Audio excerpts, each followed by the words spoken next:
A new video has emerged showing what looks like South African photojournalist Shiraaz Mohamed pleading for his release from captivity in Syria.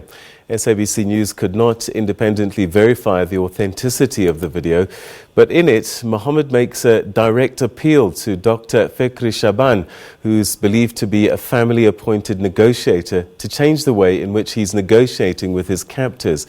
He implores Shabaan to cooperate with his captors and give them what they want, or else they'll kill him. We are now joined on the phone by Jasmine Opperman, who's the Director of Terrorism Research and Analysis Consortium. Thanks so much indeed for joining us, and welcome to the program. This video has troubled a lot of South Africans who've watched it. Is this typical of terrorist groups to release these kinds of videos periodically? Yes. Good afternoon to your viewers. That we do have extremist groups that do, or rebel groups that release videos, nothing new and nothing strange. We've seen that in Mali, for instance, with JNIM, doing it quite frequently as to put pressure on the government to pay a ransom price. Now, what we are seeing now with the video releases from Idlib, Syria, is we must bear in mind that this is the third video release. What is disconcerting, though, is that with the second video release, captors claimed that the video was fake. After video analysis, looking at wordplay, looking at facial expressions, and looking at also overlay of actual voice and sentences, the video was actually not fake, which raises a question about why captors made that statement. The third video, sadly, for your viewers, is currently in a process of analysis. But the initial finding, and I'm saying initial because I don't state it as fact, it seems again authentic. That this is for real, that there is a plea from him to get out of Egypt. Why would they keep him for as long as it's been 2 years now? Since the beginning of the kidnapping, there has been serious reservations and serious questions that still has to be answered by captors on the exact nature of the kidnapping, on who exactly kidnapped him, and the reason for the kidnapping. There were even rumors flying that he actually joined a rebel group, because we must keep in mind Idlib is the last stronghold for these rebel groups against the Assad government. And at this point in time, Assad, in cooperation with its partners, are bombing civilians to an extreme extent. If you look at his physical condition, he looks in a quite good physical condition.